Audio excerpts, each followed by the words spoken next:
ወደ ስፖርቱ እንዴት ገባሽ? ፍቅር ዋናው አለቃ ነበር ቦስ ከዛ እነ ዮናስ ሰኢድ ኤፍሬም ግርማቸው ሬዲዮ ይሰራሉ እዚህም እነ ማንደፍሮ ምናምን ብዙ ሰው አለ ይሄ ሲኒየር ምትለው እነ ነዋይ ድምጼ እንደሚያምር አሁን ያላችሁ እንጂ አላቅም አይ ሄጄ ጠይቄያለሁ ምን ማለት ነው ሲለኝ ለምን መረጣችሁኝ ተጭበርብሯል አልሽ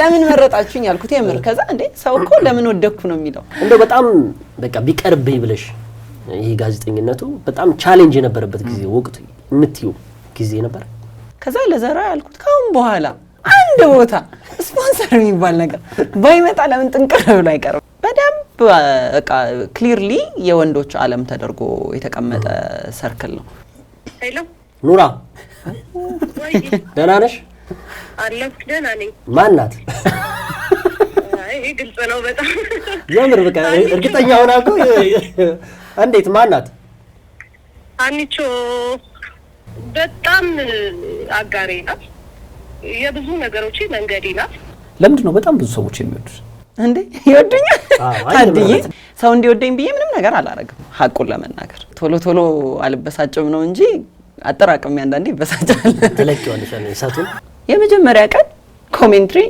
ሩጫ አይደለም ይሰራውት ሄፕታትሎ ሎስ ኦፍ ዘ ጌም ስታቅ ሁሉም ስፖርት ደስ ይላል ፒተር ዱሪ እስኪ አንቺ ግለጪው እስኪ እሱ ዱሪ እኔ እንደሱ ፖኤቲክ አይደለሁም he was exceptional በጣም ኳሊቲ ያላቸው ስፖርት ጋዜጠኞች እቺ ሀገር አሏት ጥቅልል ተደርጎ አንድ ላይ መውቀጥ ልክ አይደለም ታላቁ ሩጫ 4 ሰዓት ከተባለ ካረፈዱ 4:05 ላይ ይቅርታ ነው የሚጠይቁት አዎ እያንዳንዱ ሰከንድ ቫልዩ አለው እስኪ ስለማዘር እናንሳ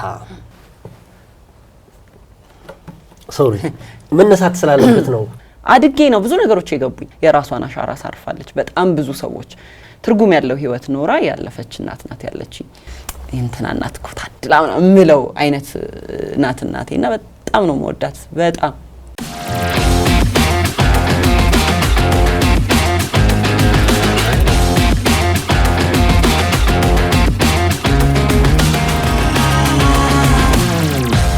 እስኪ ሌሎች ጨዋታዎችን እንጫወት ምናልባት ሃኒ እኔ በኢትዮጵያ ስፖርት ታሪክ ውስጥ ማንንም ትመስኛለሽ መሰለሽ ፒተር ድሩሪ የጮቱን አይደለም እሺ የጮቱ ምናምን ለነገሩ ድሩሪ ጮና ፒተር ድሩሪ ማነው ኮሜንታተርነት በጮት አይደለም ምን ሐሳብ እናነሳለን ግን ስቶሪ ፍሎ ነው የአትሌቲክስ ላይ በቃ ስትዘግቢ ዴስቲቪ ላይ ብዙ ከታተልሻለሁ ብዙ ጊዜ ነበረ በቃ ፍሉ አይደለ የሱም ያው ይታወቃል እሱ ነገር ምን ያህል ዝግጅት ብታደርጊ ነው እዛ ላይ በዛ እንድትመስል ያደረኩሽ ነው ቆይ ያንተም መሰሉን ላውጣውና ለኔ ዱሪ ሶ ፖኤቲክ በቃ ማለት እንዴ ታው ሱነሽ ያልሽው አይደል ገብቶኛል ቆይ መብቴ ነው ደግሞ ሌላ መብት አይደለም አሁን ይሄ የሌላ የመብት ጥያቄ ሊያስነሳ ነው እሺ ይጌ እንዳላለው ለብቻ እንዳለው ሳይሆን እንዳላለው እሱ ሌላ ዓለም ነው አይ አይደለም እውነት የሱ ኤክሰፕሽናል ነው እኔም በጣም ስለምወደው ነው ሌላ ብቃት ነው አትሌቲክስ ኮሜንትሪ ምስጋና ለዴስ ቲቪ እና ራሴን አንድ ሌላ ቻሌንጅ የሰጠሁበትና በሌላ ገጽ ደግሞ ራሴን ያየሁበት ነው ኮሜንትሪ አይኒ ኮሜንትሪ መስራት አልፈልግም ምናምን ተደጋጋሚ ጊዜ ብያለሁኝ እንትን ሬዲዮም ስንሰራ አዩ ከኢትዮጵያ ፕሪሚየር ሊግ ላይቭ ሲያስተላልፉ ምናምን እስኪ ግቢ ምናምን ይሉኛል አረብስማ አልችልም በቃ ዝግት ያረኩት መስመር ነውና ዲኤስቲቪም ለኦዲሽን ተጠርተን ደቡብ አፍሪካ ስንሄድ እኔ እግር ኳስ ኮሜንትሪ በፍጹም አልሰራም እዛ ድረስ ወስደውኝ አልሰራም አልኩኝ ታዲያ ለምንድን ነው የመጣሽው አይ እኔ ፕሮዲዩሰር ምናምን ሌላ ታስክ ዛደርሽ ማለት ነው ሳሎሜ እንትን ፕሮጀክቱ ኃላፊ ጠራችኝና ምንድነው የምትፈልጊው ምንድነው የምታስቢው ምናምን ስትለኝ እኔ የምር ሞክሬው አላውቅም ግን አይ ዶንት ቲንክ እንትኔ መሰጠቴ ወደዛ አይመስለኝም አንደኛ እኔ በጣም ኦቨር ኢሞሽናል ምናምን የመሆን እንትን የለኝም ሶ ዳውን ሆናል አረጋዋለሁኝ ምናምን አልኳት ከዛ ኮሜንትሪ ደግሞ የራሱ ባህሪ ያለው የምር ታለንት ይጠይቃል ምናምን እንዲ ምናምን ስላት እሺ አትሌቲክስ ትሞክሪያለሽ አለች ተወጃለሽ አለችኝ ስትለኝ ኦፍ ኮርስ ኢትዮጵያዊ እኮ ነኝ እንዴ ጀግና አትሌቶች ያሉበት ምናምን ብዬ ትንሽ እንደመፎከር አረገኝና ከዛ እሺ እሱን ከሞከርሽ አትሌቲክሱን ትሞክሪያለሽ ግን አሁን ኦዲሽኑ ግን ስቱዲዮ ገብተን ልክ እንትን ጌም እንዳለቀ ሾዎች አሉ አይደለ ጋሪ ሊንከር ምናምን እንደሚሰሩት ሾው መንዳይ ናይት ምናምን ልክ እንደሱ ግን የማች ዴይ እንትንን አናሊሲስ ስቱዲዮ አናሊሲስ ኦዲሽን ወሰድን ምናምን እንዳልኩ እኔ ካሜራ አልወድም በቃ ዛ ሜካፑ ምኑ ስራው ብዙ ነው ከቀረጻ በፊት እኔ ላይ ነው ብዙ ሰዓት ይባከነው ወንዶቹ አብሮኝ ሄዱት 6 ወይ 7 ሰው ጨርሶ እኔ ገና በሌየር ምናምን ይሰራል ምናምን ቶ ብቻ በቃ ሌላ እንትን ሆነ ጨረስን መጣን ከዛ እግር ኳሱ ተጀመረ ሀሳብሽን አልቀየርሽም ነው ምንም ከዛ በቃ ኦልሞስት 1 አመት ምናምን ያልሰራውኝ ሌላው ቲም እየሰራ ነው በቃ የዲኤስቲቪም ስራ ቀርቷል ማለት ነው ምናምን አልኩኝ ከዛ ኦሎምፒክ ሊመጣ የቶኪዮ ኦሎምፒክ ሊመጣ ሲል አትሌቲክሱን እንሰራለን አር ዩ ሬዲ ተብሎ ቴክስት ተላከልኝ አዲስ ቻሌንጅ አይ እንደ ፍርሃት አለኝ እንደ ደፋር እንደምመስለው አልምሰልክ ውስጤ እንዲህ ትላለች ፍርሃቷማ ይሄ በዚህ ብርድ በዚህ ዝናብኛ ጃኬት ለብሰን ስቱዲዮ ስንገባኩ ለብሰው መጣችሁ አሁን ራስ እየወቀኝ ነው አልገባ እሺ ከዛ በቃ ያን ጊዜ ጠርሽ አዎ ከዛ በቃ ቶሎ ቪዛችሁን ፕሮሰስ አድርጉ ነው ምናምን ተባለ ከዛ ከአትሌቲክስ ውጪ ሌላስ ምን ትሰራላችሁ ተብሎ ሌሎች ስፖርቶች ሶ ቴኳንዶ ያኔ ሰለሞን ይሄድ ነበር ምናምን ሶ ትንሽ ማቃቸው ኤሪያዎች ብዬ ቴኳንዶ እንደዚህ ምናምን መረጥን ብቻ ሄድን ከዛ የመጀመሪያ ቀን ኮሜንትሪ ሩጫ አይደለም የሰራሁት ሄፕታትሎን ሰርተህ ታውቃለህ አታውቅም አይተህ ራሱ ታውቃለህ የሚባል የህክምና ትምህርት ነው ሩጫ ዋና ሳይክል ሶስቱንም የሚወዳደሩበት ሶ አላቅም ማለት አላቅም ስልህ ተነገረን ልክ ደቡብ አፍሪካ ስገባ ፕሮግራም ላይ ተመድቤያለሁ ስለዚህ የሄፕታትሎን ህጎችና ያለፉ ኦሎምፒኮች የሄፕታትሎን ውድድሮች ማየት አለብኝ በጣም ጥሩ ቻሌንጅ ነው የምልህ ለዛ ነው እማላቀውን ዓለም ኤኒ ስፖርት ምን ተሰማኝ ከዛ በኋላ ሎስ ኦፍ ዘ ጌም ስታቅ ሁሉም ስፖርት ደስ ይላል እግር ኳስን በጣም የምንወደው ብዙ ህጉን ስለምናቀው እና በልጅነትም ምንም ተጫውተው ማደጉ ቻንስ ስላለ the same thing አትሌቲክስም እንደዛው አትሌቲክስ ምናልባት ብዙ ስኬታማ አትሌቶች ስላሉ ሊሆን ይችላል የምንወደው ሌሎች ስፖርቶችንም ልክ ህጎቹን ስታቃቸው በጣም ኢንትረስቲንግ ነው በቃ የመጀመሪያ ቀን ሄፕታትሎን ሰራው ኮሜንትሪ እንዴት ነበር ግን ቻሌንጁ በደንብ ተዘጋጀሽበት እንዴ ያስኩት ወረቀት ብዛት የእያንዳንዱን አትሌት ፕሮፋይል ተወዳዳሪዎቹን ፕሮፋይል አታቃቸውም ከዜሮ ነው የምነሳው ማለት አሁን ኦሎምፒኩን የትራክ ኤንድ ፊልድ ቢሆን ብዙዎቹን አትሌቶች አቃቸዋለሁ ኖት ኢትዮጵያውያኑን ብቻ የውጮቹንም አቃለሁ በጣም ስለምወድ ሌላ ጊዜም አያለሁ ሶ ብዙዎቹን አቃቸዋለሁ ፋሚሊያር ነው ስማቸውን በትክክል ፕሮናውንስ ማድረግ እችላለሁ የነዚህን ግን አላቃቸው ሶ ስማቸውን ፕሮናውንሴሽን ማንበብ አለብኝ ፕሮፋይላቸውን መዘጋጀት አለብኝ ስፖርቱን ከዜሮ ነው ለማመደው ከዛ በመሃል የሚያርምህ ሰው የለም እዛ ያሉት በጠቅላላ እንግሊዘኛ ተናጋሪ ናቸው እኔ ያወራው ያለውት ልክ ይሁን አይሁን አያውቁም ብሳሳትም ለመታረም ዝግጁ አይደለም ስለዚህ ኃይለ እግዚአብሔር በተቻለ አቅም ስማ ስሳሳት በስልክ ንገረኝ በቃ ከዛ ጀምሮ ከዛ ገባኝ ሌሊት ነበር በዛ ላይ እንቀይ ቶኪዮ ሰዓት ደግሞ የተዘረባረቀ አይደል ከኛ ጋር ከሰራሁኝ ደስ ይላል ማለት ጥሩ እንትን ሰጠኝ ይሄ አዲስ ቻሌንጅ ግን ጥሩ ኤክስፒሪየንስ ከዛ በደንብ አይኔን ገለጠልኝ ከዛ በኋላ ቶኪዮ ኦሎምፒክን አንደኛ ኮቪድ ስለነበር ለብቻ ነው የምትሰራው በአንድ ቀን 7 ሰዓት ኮንቲኒየስሊ ልትሰራ ትችላለህ ምንም የተለያዩ ውድድሮች ስለሚኖሩ በዛው ላይ ለምሳሌ የእርምጃ ውድድር የነበረ ቀን ጠዋት እና ይኋሊ የነበሩበትን የእርምጃ ውድድር ሰራሁኝና በመሃል 30 ደቂቃ ኮፊ ብሬክ ነው የነበረኝ ከዛ ትራክ ኤንድ ፊልድ ቀጠለ ይሄኛው 3 ሰዓት ከምናምን ፈጅቷል ትራክ ኤንድ ፊልድ 4 ሰዓት ዲዩሬሽን ነበረው እንትን ስለነበረ የከፍታ ዝላይ እንትኖች ማጣሪያ ምናምኖች ስለነበሩ ምርኩዝ ላይ ምናምን 4 ሰዓት ያልቆየ 7 ሰዓት ሰራ ከዛ ይሄ ሁሉ ነገርህን ግፍፍ አድርጎ ነው የሚያስወጣው ገቡኝ እንትኖቹም ቴክኒኮቹም በምን በዘጋጅ ይቀለኛል ፕሮፋይል ታገኛለው ሁሉም ነገር በቃ ግልጽ ያለልኝ ሄደና በደንብ ከዛ ጥሩ የኦሎምፒክ ቶርናመንት ጊዜ አሳለፍኩኝ እንደ ሀገር በጣም ወረስት ምንለው ኦሎምፒክ ቶኪዮ በውጤት ደረጃ ለኔ ደግሞ በጣም የግሌን እውነቴን ነው ማለት እና ማለቱን ላሳፍሮኝ ለኔ ቶኪዮ ቆንጆ ነው ሰለሞንና ሀና ናቸው ወርቅ ይዘው የመጡት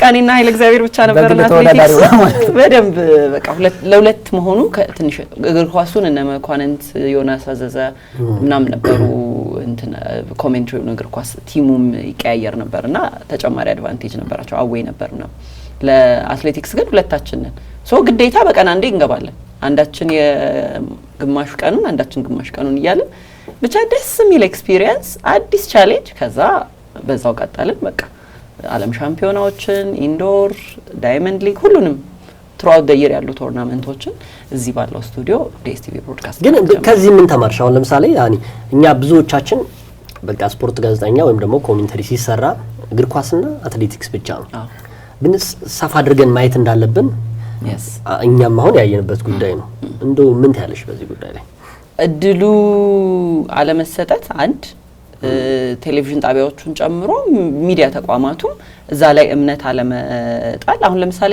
ባስኬትቦል በጣም ተመልካች አለ እዚህ ሀገር አሁን ካናል ፕሉስ ይሰራል ነበር ብዙ ተመልካች አለ ኤንቢኤን ብቻ ሳይሆን ሌሎች ውድድሮችንም ጭምር የሚያይ ተመልካች አለ ሶ ሰው የሚያቀው የበለጠ የሚያቀውን ለማየት ይፈቅዳል ሶ እግር ኳስን እንዲያቀው እድል ሰጥተናል አይደል በደንብ አግሬሲቭሊ ሁሉ ሚዲያ በመትለው ደረጃ ስለ እግር ኳስ እያንዳንዷ ዲቴል ህግ ሊቀየር ሲቀየር አይደለም ሲታሰብ እየተወያዩ ነው የሚለውን ሳይቀረን እንነግረዋለን አይደል the same thing አትሌቲክሱ እንዲያውም በውጤቱ ልክ ሚዲያው ላይ አይዘገበም አይሸፈንም ከውጤት ያለፈ እንዲ ብዙ ተሻግረን ሰርተንበታል ብዬ አላስብም በጣም ጥቂት ሰው ብቻ ነው ፎከስ አድርጎ የሚሰራበት ከዛ ውጭ ያሉ ሌሎች ስፖርቶች ግን አንዳንዶቹ ሩቅ ናቸው ለኛ አሁን ሄፕታትሎን እንዳልኩ በጣም በዋና ትልልቅ ውቅያኖስ የሚያቋርጡ አይነት ሰዎች ናቸው የሚወዳደሩበት በደንብ አቅሙ የኢኩዊፕመንት የሚያስፈልጋቸው ዊንተር ኦሎምፒክስ ለዘግብ በተደዚህ ሀገር ሴንስ አይሰጥም እውነት ለመናገር ምንም ኮኔክት አናደርግ እንደሱ ሳይሆን ግን የምር ሊያቀው የሚችለው በአካባቢውን ፕራክቲስ ሊያደርገው የሚችለውን አይነቱን ስፖርት ግን ሚዲያው መስጠት ቢጀምር በእርግጠኝነት ተቀባይ ኦዲየንስ አለ ብዬ አስባለሁ ግን የመጀመ መነሻ ላይ ያረጋችው ተተዋለች ፒተር ዱሪን እስኪ አንቺ ግለጪው እስኪ እሱ ዱሪ እኔ እንደሱ ፖኤቲክ አይደለሁም እሱ በጣም ማለት የምር እግር ኳስን ለምንወደው ሰዎች ብቻ አይደለም እግር ኳስን ለማይወዱ ሰዎች እንደ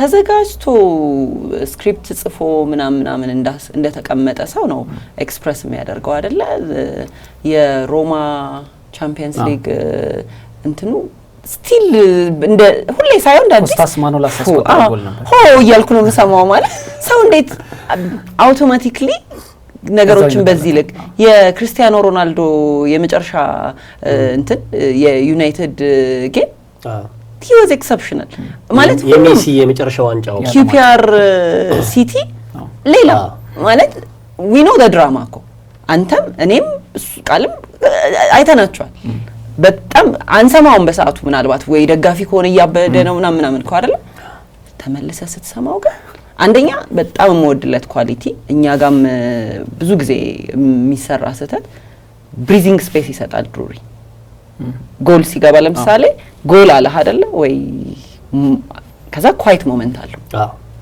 ጸጥ ይልና ሲመለስ የሚያስረዳህ መንገድ በቃ ምንም ምርጫ የለም አላለ መስማት እድል የለም ሰው እግር ኳስ የማይወድ ሰው ራሱ ይሰማዋል እና በጣም ብዙ ጊዜ የሱን ኢንተርቪዎች ምናምን አያለሁኝ ሰማዋለሁኝ ብዙ ኢንተርቪው መስጠት አይወድም ድሩሪ ያገኙትና ያናገሩት ሰዎች ግን ሁሉ ጊዜ የሚጠይቁት ጥያቄ ይሄ ነው ስክሪፕትድ ነው ወይ ስክሪፕትድ መሆን አይችልም እውነት ለመናገር የ22 ተጫዋቾች ፕላስ ተቀያሪዎችን ግምት ውስጥ ከተ ስክሪፕት ጽፋት መጣ ግን ሁሌ ጥንቅቅ ያለ እንደ አዲስ ተማሪ የሚዘጋጅ ሰው ነው ኖትቡኮቹን ስታያቸው በቃ ይሄ ጀማሪ ጋዜጠኛ ይሄ ፎር ግራንትድ አይወስድም ይሄን ሁሉ አመት ሰርቶ ድሩሪ ልክ ለዚህኛው ጨዋታ ተዘጋጅ ስትለው እያንዳንዷን ስታት ቁጥር ላይ ስተት መስራት እንደሌለበት ስም ላይ ስተት መስራት እንደሌለበት አስቦ ተዘጋጅቶ ነው የሚመጣው ሶ ከእንደሱ አይነት ሰው ምን ትማራለ በሱ ደረጃ ላይ ክላይማክስ ላይ ያለ ሰው እንኳን እንዲ ከተዘጋጀ እኔ እንደ አንድ ጋዜጠኛ ሳልዘጋጅ መግባት ልክ አይደለም በቃ ኢትስ ቶታሊ አንፕሮፌሽናል ማለት ነው ስለዚህ በየትኛውም ሁኔታ ውስጥ ቢሆን ብችልም ባልችልም መዘጋጀት ግዴታዬ ነው ወደሚለው ያመጣሃል እና በጣም ኤክሰፕሽናል ባለሙያ ነው እሱ ብቻ ሳይሆን እንደሱ አይነት በጣም እዚህ ራሱ አሁን ማርቆስ ኤልያስን ሁሌ እላለሁ ማርክ እንደ አዲስ ነው የሚዘጋጀው ማለት ይሄ ጥንቅቅ ብሎ በደንብ ተዘጋጅቶ ምናምን ነው የሚመጣውና ሁሌ እለዋለሁኝ ስቱዲዮ ስንገናኝ ምናምን ጎበዝ ማለት እንደዛ አይነት ኳሊቲ ሲኖርህ ነው እያደክም መሄድ የምትችለው መሻሻልም ስተት ማረም የምትችለው ብያስባለሁ። ፒተር ድሩሪ አፍሪካውያን እንደሚወዱት ደግሞ በህይወት ታሪኩም የተለያዩ በቃ አስደናቂ ከሰራቸው ዘገባዎች የአፍሪካን የዓለም ዋንጫ አፍሪካ ላይ ያስቆጠረው ጎል የምንጊዜ ምርጡ ነው ብሎ ደግሞ ለአፍሪካውያን ያለው ነገር ማሳየቱ ብዙ አፍሪካውያን ይሰሩ ያቺ ድምጽ ጆሮ ላይ በጣም ሻባላላ እስኪ ስለ ባላገሩ ቲቪ ነው እሺ እንደውም ባላገሩ ቲቪ ከማንሳታችን በፊት ባላገሩ ቲቪ ከሚሰራ አንድ ወዳጃችን እኔና ይቂ ሀኒ በጣም ባለውለታዬ ነች በጣም ወዳጄ ነኝ አብይ ነው እንጂ ምን ወዳጃችን እሺ እኔ ሳስፔንስ አድርገ አብይ በጣም ወዳጄ ነች ሲል መጀመሪያ ነገርና በአመራር ደረጃም ተሾመች ነበር ታዲያ ነበር እስኪ ባላ ኢቲቪ ግን ወጣቷን ምናምን እኮ በቃ ወጥተሻል ከኢቲቪ ወጥቻለሁ ዲኤስቲቪ ጋር የሰራው ኢቲቪ ራሷ ኢቲቪ 3 አመት ከምናምን ሰራው የግል ሚዲያ ላይ ሰርተሻል ከባላገሩ ብስራት ሲቋቋም ብስራትን ማቋቋም አንድ አመት አይ በቃ ብዙ የለም ከዛ ብስራትና ባላገሩ ምን ያህል ጊዜ ቆየሽ? አጭር ጊዜ ነው ወይ ባላገሩ አልቆየሁኝም 6 ወር አዎ አይ ቲንክ እንደዛ ይደርሳል ብለ ነው አይመስልኝ እንደዛ ነገር የተወሰኑ ወራት ነው እሱ መመለስ ጀመረ ቆይ አይ እንትን ቁጥር ላይ እስከዚህ ነኝ እንትን ግን የነበረው አመራር ምን ተናገረው ዋና ስራ አስኪያጅ መደማመር ነው እንግዲህ በተለይ ከተጣለባት እምነት ሁሉ በጣም ትልቅ እምነት ስለተጣለባት ዋና አመራር ተደርጋ ተሹማ ነበር ተብሎ ዋና ስራ አስኪያጅ አብርሽ ጋር ትንሽ ጊዜ ነው የቆየሁት በራሴ ምክንያት ብዙ ከዛ በላይ መቆየት አልቻልኩኝም ግን ያው አብርሽ ሲኦ አለ ስራ አስኪያጅ ሆኜ ነው እንትን ያልኩት ስራዎቹን የተረከብኩት ብዙ ያው መስተካከል መሰራት ምናምን የሚፈልጉ ነገሮች ነበሩና ከቲሙም ጋር ጥሩ ጊዜ አሳልፍ ያለው በያስባለሁኝ በተቻለኝ መጠን ምናምን አለሁኝ የትኛውን ቦታ ላይ በቃ እዚህ ክፍል ይሄንን ሴትአፕ ምትሰሪ ነሽ ብለ ከቀጠርከኝ I want to make sure ሁሉ ጊዜ አንተ የምትፈልገውን ነገር ዴሊቨር ማድረግ ከዛ ደግሞ ከሱ ላይ የሆነ የኔን ኢንፑት መጨመር ሶ የትም ቦታ ካልሆነ አለመግባት አለመነካካት የለም አይቅርብኝ ብሎ መታው ነው መመረጠው ሶ ዴሊቨር ማላረክ ከሆነ አልገባም ሶ እንደዛ ብዬ ነው አብርሽም ጋር አውርተን የገባሁት አዜብ ወርቁ ነበረች ሪከመንድ ያደረገች በአጋጣሚ በአዚቲ በሌላ አጋጣሚ አውቃኝ ግን በቃ ትሆናለች ብላ አምና መሰለኝና ሶ እሷም ስላመነችብኝ የሰውንም እምነት እንዲከንቱ ለማድረግ ምችለውን ድረስ ሞክሬያለሁኝ በተወሰነ መልኩ አብይ ሲገባ አይ ቲንክ እኔ ነበርኩኝ እዛ በወቅቱ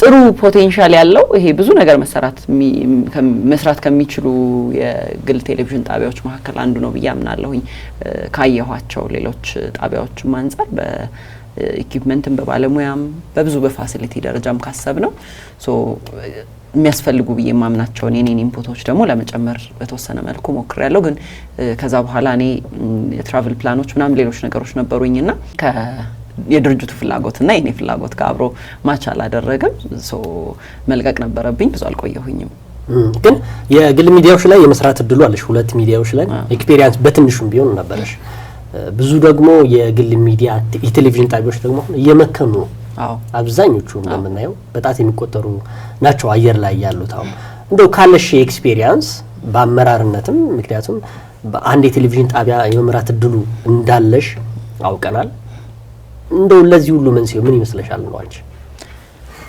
የመጀመሪያው ኤዲቶሪያልና ባለቤት መለያየት አለበት ብያምናለሁ የትኛውም ከነበሩኝ ኤክስፒሪየንሶችም ከኔም እንደ ባለሙያ ደግሞ እንደ ጋዜጠኛ ዳር ቆሜ ደግሞ ሳየው ኤዲቶሪያሉ ስል ኮንተንትና ይዘት ላይ የሚሰራው ጋዜጠኛው ዳይሬክተር ኤዲተር ምናምን ቲሙ እና አድሚኒስትሬቲቭ አካሉ የተለያዩ ስል ይሄ አብረው የማይሰሩ ማለት አይደለም ሚናቸውን በደንብ መለየት አለባቸው የመለሰልሽ በጣም አግዘኝ ከዛ የተቋማት በባለቤቶቻቸው ሲመሩ ብዙ ጊዜ የግል ኢንትረስቶች ይበዙባቸዋል ብዬ አምናለሁኝ። ሶ አይምሯቸው አይደለም ግን ሪፖርት የሚያቀርብላቸው አካል ነው ሊኖራቸው የሚገባው። እነሱ በተለይ ቀጥተኛ የሆነ የኤዲቶሪያል ኢንተርፌረንስ ባይኖራቸው መርጣለሁ። ቦርድም ሆነ ግለሰብም ሆነ በየትኛውም ተቋም ላይ ኤክሰፕሽናሊ በጣም በዛ ታለንት ውስጥ ያለፉ ባለሙያዎች ይሆኑና ፍላጎት ሊኖራቸው ይችላል። ግን የግለሰብ ኢንትረስት ድርጅትን ይጎዳል ብዬ ስለማመን ነው። ሶ እንደ ተቋም ስትራክቸር ነው መኖር ያለበት። ሀና ወይ ይጌ ወይ ቃል አይደሉም መፈጠር ያለባቸው ብዬ አምናለሁ። ልክ ሀገሬ ቲቪ ስትል የሀገሬ ቲቪ አይደንቲቲ እንጂ ይጌ ከወጣ ሀገሬ ቲቪ ፈረሰ አይነት እንትን መሰራት አለበት ብዬ አላምንም። እና ቲቪዎች ብቻ ሳይሆኑ ተቋማት በጠቅላላ እንደ ሀገር በጣም ከቅርብ ዓመታት ወዲህ የሚያሳዝነኝ አንዱ ነገር እሱ ነው። እንትኖች የሉንም። ይሄ ረጅም ዓመታት ያስቆጠሩ ድርጅቶች ፈረንጆች ጋር አትቀናም 100 ምናምንኛ ዓመቱን አከበረ እንትና የሚባለው ድርጅት ምናምን ሲባል እኛ 20 እና 30 ዓመት ያስቆጠሩ በጣም ጥቂት ድርጅቶች ነው የምንጠራው። ተውና ይሄ 100 እና ከዛ በላይ የሚቆዩ ተሸክመዋቸው የቆዩ የሆኑ ሰዎች ነበሩ። ልክ እነሱ ሲያልፉ ወይ እነሱ ሰዎች ከስራው ሲወጡ ድርጅቶቹ ፍርክስክስ ሲሉ ታያቸዋል። ኢንስቲትዩሽን እየገነባን አይደለም ማለት ነው። ሚዲያም እንደዛ ነው። እንደ ተቋም ነው መቆም ያለበት። የመንግስት ተቋማት እየቀጠሉ ያሉት መንግስት ቢቀያየርም ሌላ ተረካቢ ግዴታ ይይዛቸዋል። ኤዲቶሪያሉ አፌክትድ ይሆናል ምናምን እረዳዋለሁ። ያለውን ወቅታዊ ፖለቲካ የማራመድ ይዘቱን ሊቀጥሉ ይችላሉ በተለያየ መልኩ። ግን እንደ ተቋም ግን ይቀጥላሉ። ግለሰብ ጋር ሲሆን ግን ከግለሰቡ ሸክም በላይ መሆን አይችሉም። ፋይናንሻልም በለው ኤዲቶሪያልም በለው በሁሉም መልኩ ይጎዳሉ። በአንድ ወይም በሁለት ወይ ደግሞ በጥቂት ቦርድ አባላት ላይ ብቻ የተንጠለጠለ መሆን አለበት ብዬ አላስብም። በደንብ ከዛ ኤዲቶሪያል ስል ኮንተንት ላይ በደንብ መታሰብ አለበት። ይሄ ማርኬቱ ስለሚያዋጣ ብቻ ተብሎ ሚዲያ ዘው ተብሎ የሚገባበት አይደለም። እኔ በጣም ሚዲያ መከበር አለበት ብዬ አምናለሁኝ። ባለሙያው መከበር አለበት፣ ባለሙያው ሚዲያውን ማክበር አለበት፣ ኦዲየንሱ መከበር አለበት። በተመሳሳይ እንደዛ ስንሆን ነው ሰንሰለቱ ትክክል የሚመጣው። ያለበለዚያ እንትን በዛው ሀገሬ ቲቪ እንዴት አየሽውን በላት። ዛሬ ነው ባንዳንድ ስፖንሰርም ዘው ብላ ነው ዘው ያይ ነው ባንዳንድ ስፖንሰርም ከሷ ጋር ድርጅቱ ይገናኛልና ምናልባት ሀገሬ ቲቪ እንዴት ትገልጫለሽ? ዛሬ ነው ገና ያየሁት። አዎ ትንሽ ቱር አደረኩኝ በተወሰነ በመኪና ነው ያስጎበኘንሽ እኮ ከእንትን አላልቀም ከላይ እስከታች እንትኑ ላይ ይሻር በሳይክል ነው የምናነሳው አይነት እንደዛ ነገር እኮ የግል ሚዲያዎች ከጠቀስካቸው ቴክኖሎጂውስ እንዴት አየሽው? ቅድም እያልኩ ነበር። አጠቃላ ሀገሬ ቲቪ እንዴት አየሽው? አይ ኦነስትሊ ከኤክስፔክቴሽኔ ከፍ ነው ያለው። አላቀውም መጥቻ አላቀውም ስል በቲቪ አላቀውም ሳይሆን በአካል መጥቻ አላቅምና አዲስ እይታ ነው ያለኝ። ጥሩ ነው ግን ብዙ መሰራት ደግሞ አለበት ብዬ አስባለሁኝ። ምክንያቱም አሁን ፉክክሩ የዛኑ ልክ ነው። የተወሰኑት ከማርኬቱ ሲወጡ የተወሰነ ደግሞ አዲስ የሚመጣም አለ። ከዛ ደግሞ አሁን ሜይንስትሪም ሚዲያው ብቻውን አይደለም ያለው። የሲቲዝን ጆርናሊዝሙ አለ፣ ሞባይል ጆርናሊዝሙ አለ በየአቅጣጫው። ተጨማሪ ይሄ ማርኬት ሼሩን የሚቀራመተው ግሩፕ ብዙ ነው። ድሮ ቢሆን ኢቲቪ ብቻውን መታየት ይችላል። ኦር አንድ ቲቪ ጣቢያ ሁለት ቲቪ ጣቢያ ቢኖር ሌላ ተፎካካሪ ስለሌለ ስፖንሰሩም እዛው ነው፣ ማስታወቂያውም እዛ ነው፣ ሁሉም ነገር ወደ አንድ ዳይሬክሽን መጣ። አሁን ግን ያችኑ ተመሳሳይ ማርኬት ለብዙዎች ነው የምናከፋፍለውና እሱን ስታስበው እንደ ድርጅት ምንድነው ቫልዩ አድ ማድረግ የምችለው ኮሚኒቲውን በምንድነው የምር ቅርቡ ሆኜ ይሄ ሰው ቢሎንጊንግነስ ይፈልጋል ለየትኛውም ነገር አይደለ የኔ ብሎ እንዲሰማህ የኔ ብሎ እንዲያይክ ማድረግ የምችለው በምንድነው ምናምን የሚላውን ነገር መስራት ይፈልጋል።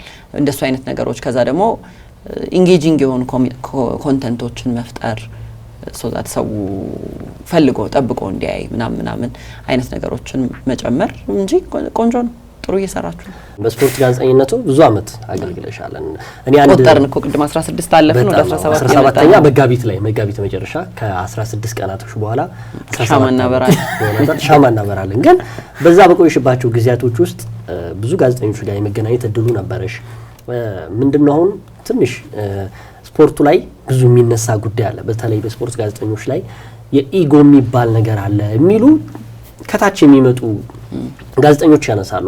እውነት ለመናገር አሁንም እዚህ ሚዲያ ላይ አንቺ እንትን ያረኩ ሳይሆን እኔ ከሚቀሉ ጋዜጠኞች መካከል አንቺ አንዷ ነሽ።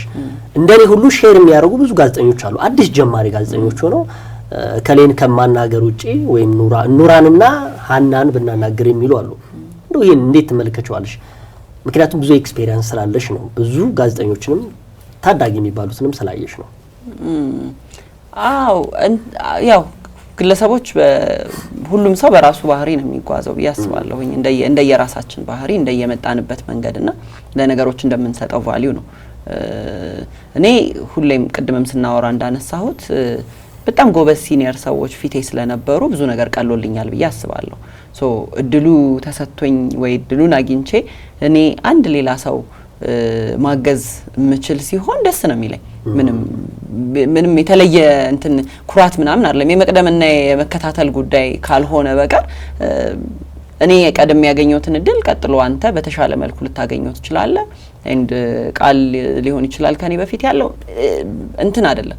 ምንም የተለየ ኩራት የሚያስብል ነገር አለው ብዬ አላስብም። የጊዜና የእድል ሁኔታ ነው። ምናልባት ለኔ የተሰጡኝ እድሎች ለሌላ ሰው ቢሰጡ ከኔ በላይ ፐርፎርም ሊያደርግ የሚችል ሰው ሊያገኛቸው ይችል ነበርም ብዬ አስባለሁኝ። ሶ በየትኛውም ሁኔታ ሰዎች ፈልገው የኔ እርዳታ አትለውም የኔ እንደው ትንሽዬ ኢንፑት የምጠቅማቸው ሆኖ ባገኘሁበት ጊዜ እንትን የለኝም ወደ ኋላ ማለት አልፈልግም። በምችለው እንደ ጥቅል ስፖርት ጋዜጠኞች እኮ ተብሎ በምንም መልኩ ስንነሳ ግን እናደዳለሁ። አግባብ አይደለም ብዬ አስባለሁ። ብዙ ሰው አፉ ላይ ስለሚቀለው ሁላ ሚል እስኪመስለኝ ድረስ በተለይ ስፖርት ጋዜጠኛ በስማ የሆነ በቃ አይደለሁም ብለህ እንድትክዱላ የሆነ ቦታ ላይ እኔ አይደለሁም ምናምን አላቃቸው ምናምን በልበል የሚያስብል እንደዛ የሚያስብል ያህል ሃርሽ የሆኑ ድምዳሜዎች ተሰማለም። ስፖርት ጋዜጠኞች የሚባል የለም። ስም ነጥለህ ማንሳት ትችላለህ። ይጌ እንደዚህ ነው፣ ሀና እንደዚህ ናት። ይሄ ጥቅል ፍረጃ የሰነፍ እንትን ይመስለኛል። ወይ ነጥሎ ለማለት የፈሪ ዱላ አይነት ነገር ነው መስሎ የሚሰማኝ። ቢካዝ በጣም ኳሊቲ ያላቸው ስፖርት ጋዜጠኞች እቺ ሀገር አሏት። በቃ ይሄ ዴይሊ ብሰማቸው ማጠግባቸው ሰዎች አሉ። በጣም ዴሊቨር ማድረግ የሚችሉ የሚያውቁ ሙያቸውን የሚያከብሩ ሰው ጥቅልል ተደርጎ አንድ ላይ መውቀጥ ልክ አይደለም። የሚችሉትንም የማንችለውንም አንድ ላይ ያደረጉ ባይጨፈልቁ ለማለት ያለው የምን ጊዜም ምርጥ አትሌትሽ ማን ነው? ኃይሌ ገብረስላሴ። ብዙ አላስብም። አንድ እንድመርጥ ስላስገደድከኝ። አዎ የምን ጊዜ ምርጥ አትሌት ግን ይሄና ጥያቄ ጠየኳት። ምንድነው አሁን በታላቁ ሩጫ ላይ እየሰራች ትገኛለሽ? ኃይሌን ስለምታደንቂው ነው ወይ? በዛው ገብተሻል። ሁለተኛ ቀደም ስታነሽልኝ ነው አንድ ተቋም 100 አመት ምናምን በቃ ይሄ የሚገርም እኔ እንዴት አድርጌ እንደምገልጸው አላውቅም። ታላቁ ሩጫ ነው እንግዲህ 25ኛ አመት ደፍኗል። ደረሰው አመት ላይ ይኖራልና በጣም የሚገርም ነው። በቃ የእናንተ እንትኑ ይሄ እኔ አላውቅም ስርዓቱ የተዘረጋው የማኔጅመንቱ ቀደም ያነሳሽው አንዱ እንደው ልታነሳው ነው እንዲያልኩኝ ነበር። ተንደረደረች እንዲያልኩ የታላቁ ሩጫን እንደው እንደ ምክንያት እንደ ተምሳሌት አድርግሽ ታነሻለሽ ብዬ ነበር። እንዴት ገባሽ እዛ? ታላቁ ሩጫ ልክ እንዳንተ በጣም የምደነቅበት የምር በጣም በቃ ይሄ ኢትዮጵያዊ መሆንህን የምር ደግሞ ይሄ ኢቨንት ኢትዮጵያ በመሆኑ ምናምን የተለየ ስሜት እንዲሰማህ የሚያደርግ ኢቨንት ነውና ሮጣለሁኝ። ብዙ አመት ሮጫለሁኝ ታላቁ ሩጫን የ10 ኪሎ ሜትሩንም የ5 ኪሎ ሜትሩንም ቅድሚያ ለሴቶችም የታላቁ ሩጫ 10 ኪሎ ሜትር ሩጫውንምና ብዙ አመት ስሮጥ እዝናናለሁኝ ነው ማለት ይሄ ከኢቨንት ፐርስፔክቲቭ አይደለም የማየው። ተማሪ ምናምን ነበርኩ ብዙ ጊዜ። ከዛ በኋላ ግን ወደ ኢቨንት ኢቲቪ ስሰራ ከኢቲቪ እንደወጣው ነው ኢቲቪ መጨረሻ አካባቢ ለለቅ አካባቢ በፓርት ታይም ኢቨንት ማኔጅመንት ደግሞ ሰራ ነበር። ሶ ኢቨንት በሌላ አይን ማየት ጀመርኩኝ። ሶ የትም ቦታ ስትወስደኝ ሰርግም ሄጄ እንትኑ ምናምን የሚለው ይሄ ቁልጭ የሚለው አይነት ሰው ሆንኩ ማለት ነውና እይታዬ ተቀየረ። ሶ ፕሬስ ኮንፈረንስም ሲሄድ ሰዓት አይጠብቁ ምናምን የምትለው አይነት ምናምንና ሶ በዛ ፕሮሰስ ውስጥ ቮለንተሪሊ ታላቁ ሩጫ በኢትዮጵያ ማገዝ ፈለኩኝና ሄጄ ጠየቅኩኝ። ሶ ምን ማገዝ እችላለሁ? ሶ ኢቨንቱ ጋር ሞር ቅርብ መሆን ማየት ምናምን። ከዛ ስሄድ የመጀመሪያዎቹን 2-3 አመታት ዝም ብሎ የሰራኋቸውንም ነገሮች ብዙ አላስታውሳቸውም። ብቻ ግን ሄዳለው የልጆች ሩጫ ልጆች ሲጠፉ እያነሳው ምናምን ቮለንተሪሊ አሲስት አደረኩኝ። በኋላ ላይ ግን ሚዲያ ላይ እንደምሰራ ስለሚታወቅ የሚዲያው ፓርት ላይ ሰፖርት ቲም ሆኖ እንደ ቮለንቲር ቀጠልኩኝ ማለት ነውና በጣም እንዴት አይነት ልበለ ስትጠጋው ደግሞ ደጅ ከምትወደው በላይ እንድትወደው የሚያደርግ ቲም ነው ያለው። ጥንቅቅ ብሎ ስራውን የሚያውቅ በደንብ ፕላንድ የሆነ ኤቭሪቲንግ የዕለት ዕለት ሰው ሲመጣ ከቤቱ ተነስቶ እዛ ጋር ደርሶ ቤቱ እስኪመለስ ያለው ነገር ስትር እንዲል በቃ ፔፐር ላይ ጨርሶ የሚመጣ ቲም እና ሁሌ አዲስ ትምህርት ቤት የሚሆንብክ የለም ትላለ የሆነ ነገር እንዲህ ሲወራ ለካ እንደዚህ ነው እያልኩ ሁሌ ትምህርት በቃ እና የሚገራርሙ ጭንቅላት ያላቸው ሰዎች በጣም ኢትዮጵያን የሚወዱ ሰዎች በቃ ይሄ ኢትስ አ ቲም ኦፍ እንዴት ልበልክ ለእግር ኳሱ ጋላክቲኮ እንደምንለው ኢቨንት ማኔጅመንት ላይ ጋላክቲኮ በምትለው ደረጃ ኳሊቲ ሰዎች በቃ በጣም ጽድት ያለ ስራ መስራት የሚወዱ ከዛ ሁሌ አዲስ ነገር ሁሌ ክሪኤቲቭ የሆነ ነገር ታዲያ በዚህ አመት ምንድነው የምንጨምረው ነገር ከሌለ ለምን ሩጫ እናካሄዳለን የሚል አይነት ሰው እዛ መሃል መገኘት በራሱ ደስ ይልህ የለ ከዛ የምር ይሄ አንዳንዴ ደመ ነፍሴ የሚሄድ የሚመስልህ ሁላ ባልጠራም እሄዳለሁ ማለት 5 ኪሎ ሜትር አይደለም እንትን ኢቨንቱ ዴይ ሳይሆን ከዛ በፊትም በቃ ከዛ ቢሮ ሄዳለሁ ምናምን ከዛ መድረክ መራለሁ አንዳንዶቹ ኢቨንቶች ላይ መድረክ መራለሁ ሞር ስትሄድ ቤተሰብ ያደርጉሃል በቃ የግሬትራን አንዱ ጥሩ በጣም ኳሊቲ ማንም ሰው እንደ ቤቱ እንዲሰማው ነው የሚያደርገው የሩጫ ቀን ብቻ ሳይሆን እዛም ቢሮ ይጌ በተደጋጋሚ ስለሚያጋጥም you can feel ብያስባለሁኝና በዛ ሞር ቤተሰብ ሆንኩኝ ከዛ ትሩ ታይም በተደጋጋሚ ከሚዲያው ጋር ያለውን ስራ ሚዲያ ማኔጅመንቱ ላይ ረጅም አመት ሰራውኝ የቲቪ ቀጥታ ስርጭቱንም እንደዛው አሲስት በማድረግ ዘንድሮ ለመጀመሪያ ጊዜ ኦፊሻሊ ከቲሙ ጋር ደግሞ ፎርማል በሆነ መልኩ የቢሮ ስራውም ላይ ተጨምሬ ኮሙኒኬሽኑንና ብራንድ ዴቨሎፕመንቱን አብሬ እየሰራውኝ ነው። ይገርመኛል የመጀመሪያውም ሆኖ 5 ኪሎ ሜትሩን ማዘጋጀት ሁለተኛ ዙር ኖ አይ ቲንክ ቢሮ ከገባሽ በኋላ ቢሮ ከገባው በኋላ አይ ቲንክ አሁን እንደሱ ነው ሐዋሳ ነበራት የባለፈው ግን የሚገርመኝ ነገር ጋዜጣዊ መግለጫ ሲሰጥ ኢትዮጵያ ውስጥ የተለመደ ነገር አለ እኛም የካሜራ ባለሙያዎችም ደግሞ ምን ይላሉ የከሌ ጋዜጣዊ መግለጫ ከሆነ 4 ሰዓት ከተባለ ያው 5 ተኩል ነው ምናምን ታላቁ ሩጫ 4 ሰዓት ከተባለ ካረፈዱ 4 ከ5 ላይ ይቅርታ ነው የሚጠይቁት ይሄ ምን እንቆጣለና እንዴ በጣም ይሄ ምን ማስተባበያ መሰለሽ የምር ምን ማስተባበያ ትልልቅ የግልም የመንግስት ተቋማትም ከታላቁ ሩጫ መማር እንዳለባቸው ሁሌም ህዝብን በዚህ አድናቆትም ለመግለጽ ሳይሆን ትክክለኛ ነገር ነው እውነት ለመናገር ለምሳሌ የሩጫውንም አይደለም ጋዜጣዊ መግለጫ የሩጫ ውድድሩ እንኳን ሰዓቱ ሴት የሚደረግበት መንገድ በጣም ነው የሚገርም ሰው ይደውልና ስንት ሰዓት ነው የሚጀምረው ምናምን ሲል 3 ሰዓት ስትለው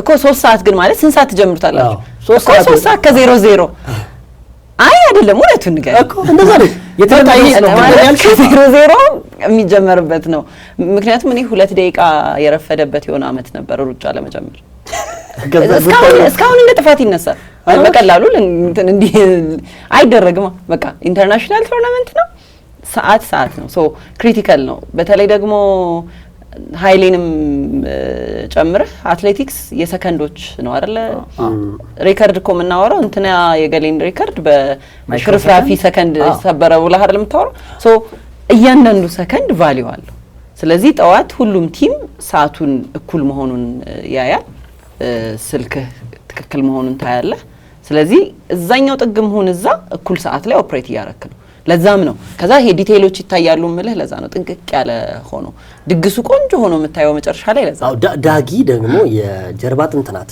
ዋና እንደው በሆነ ጊዜ ብሬኑ ናት ብታገናኝን ደስ ይላል ሁለተኛ እንደው በጣም የሚገርመኝ ነገር ሁሉ ነገር መስተካከሉ እንደዛ አይነት ነገሮች መሆኑ ራሱ ትልቅ ትምህርት ሊወስድ ይገባል በአጠቃላይ እንግዲህ ታላቁ ሩጫ የሚቀጥለው አመት ላይ የወርቅ የበልዩ ማለት የብር ነው አይደለ 25 የብር ያው ነው ወርቅ ይገባቸዋል ማለት ነው የፒተር ብሩ ስብስብ ነው እዛ ያለው ጥንቅቅ ነው ራሱን የሚያቀው ነው ግን ለሌሎችም ማሳያ ይመስላል እኔም 5 ኪሎ ሜትር ሩጫ ተገኝቼ ስለነበር እንደውም አንዳንድ ሰዎች ለምን የሴቶች ብቻ ተደረገ አንተ የወንዶች ብቻ እና አይ ነው እንደዛ ሳይሆን ምናልባት ምን በዛው እንድትመልሽው አንዳንድ ሰዎችም እዛ ሰሰማ ሁሉም ቢያካትት የሚሉ ለምሳሌ ታላቁ ሩጫ ራሱን የቻለ ውድድር እንዳለ ይታወቃል። ግን 5 ኪሎ ሜትር ቅድሚያ ላይ ሴቶች የሚለው በእርግጥ ሴቶችን ለማበረታታት ምናምን ትልቅ ቫልዩ እንዳለው ይታወቃል። ግን ኖርማሊ ቢካተቱ የሚል ሰዎች ያነሱ ነበር እና አንዳንድ ህፃናት ልጆችም የመጡ ልጆች አይቻለሁ። ግን ቢካተቱበት እንደዚህ አይነት ውድድር የበለጠ አያደምቀውም ወይ? አንድነቱን ከመፍጠር አንጻር ልዩነት አያመጣም ወይ? ልዩነት አያመጣም። ቅድሚያ ለሴቶች ላይ አይ ይገባኛል። ኖ ቢጨመሩ ወንዶቹ የሚኖሩበት ምን ችግር አለው ነው በቀላሉ አይደል? ምን አለበት? ስሙ እንዳለ ሆኖ አሁን ሰዎች ለምሳሌ ምን ያሉ መሰለህ ቅድሚያ ለወንዶች ታላቁ ሩጫ አይደለም። አይ ገብቶኛል የቃል ሀሳብ ቅድሚያ ለሴቶች ይሁን ሀሳቡ ስለ ሴቶች መብት እናውራ፣ ግን ወንዶችስ ቢካተቱበት አይነት ነው። ሴቶች እንደዛ ይሳተፉት አይደል? አሁን ለምሳሌ ወንዶችም ለምሳሌ ያንን በደንብ እንሩጥ ነው የምትሉት። ያንን መሰረት ያደረገው እኮ ወንዶች የሴቶችን መብት እንዲያከብሩ ሴቶች አይደለ ወንዶች ብቻ ሳይሆን ልዩነትን ብቻ ሳይፈጠር ሴቶችም ልክ እንደ ወንዶች ማድረግ እንደሚችሉ ማሳያ ተደርጎ ይወሰዳል እኮ። ያ ማዘጋጀታቸው እኮ ነው። አዎ ሁሉም መብቶች ለሁሉም ሴቶች ይላል። ለምሳሌ ርዕሱ እንደዛ ሆኖ መብቱንም ሴቶችንም ኮንሲደር ያደረገ ወይ ደግሞ ቅድሚያ ለሴቶች እንደተባለው ይሰጣ። ግን ወንዶችም ቢሳተፉ የበለጠ አያደርገውም ወይ? ውድድሩ ደማቅ አያደርገውም? የ5 ኪሎ ሜትር ሩጫ ነው እንግዲህ እንደ ሀሳብ ይሄንን ሀሳብ ቢሮ ይዤ እሄዳለሁ። ግን ቅድሚያ ለሴቶች ሀሳቡ ሲጠነሰስም ከዛ ደግሞ ውድድሮቹም ሲከናወኑ ዋነኛ አላማዎቹ አድርጎ ይዞ የሚሄደው ምንድነው?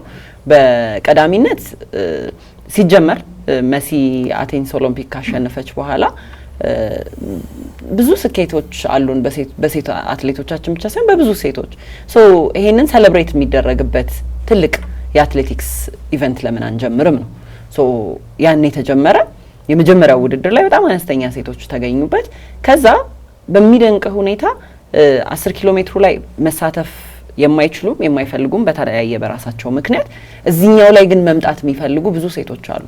መምጣትም ቢሎንግ አደርጋለሁም እዚህ ጋር ይሄ ወንዶች በሌሉበት በተለያየ የግልም የሃይማኖትም የተለያየ ምክንያት ይሄኛው ላይ በሙሉ ነጻነት የሚገኙ ተሳታፊዎችንም ጭምር ስለሚይዝ ነው። ከዛ አንድ እንዳልኩ በጣም ስኬቶችን ሴሌብሬት እናደርግበታለን ሴቶች። ከዛ ባሻገር በጣም ለሁላችንም ምሳሌ መሆን የሚችሉ ሴቶች እውቅና ይሰጣቸዋል። ልክ በአሁኑ ሩጫ ላይ ኦልሞስት 30 በላይ ሴቶችን ከተለያየ የሙያ ዘርፍ እውቅና እንደተሰጣቸው ሁሉ በየአመቱ ይሄ ይደረጋል።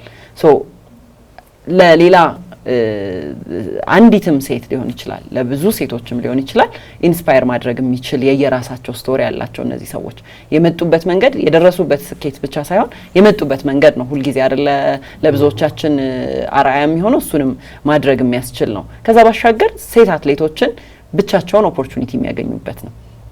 ከብዙ ውድድሮች በተናጠል ለብቻቸው ውድድር የሚያደርጉበት መድረክም ነው።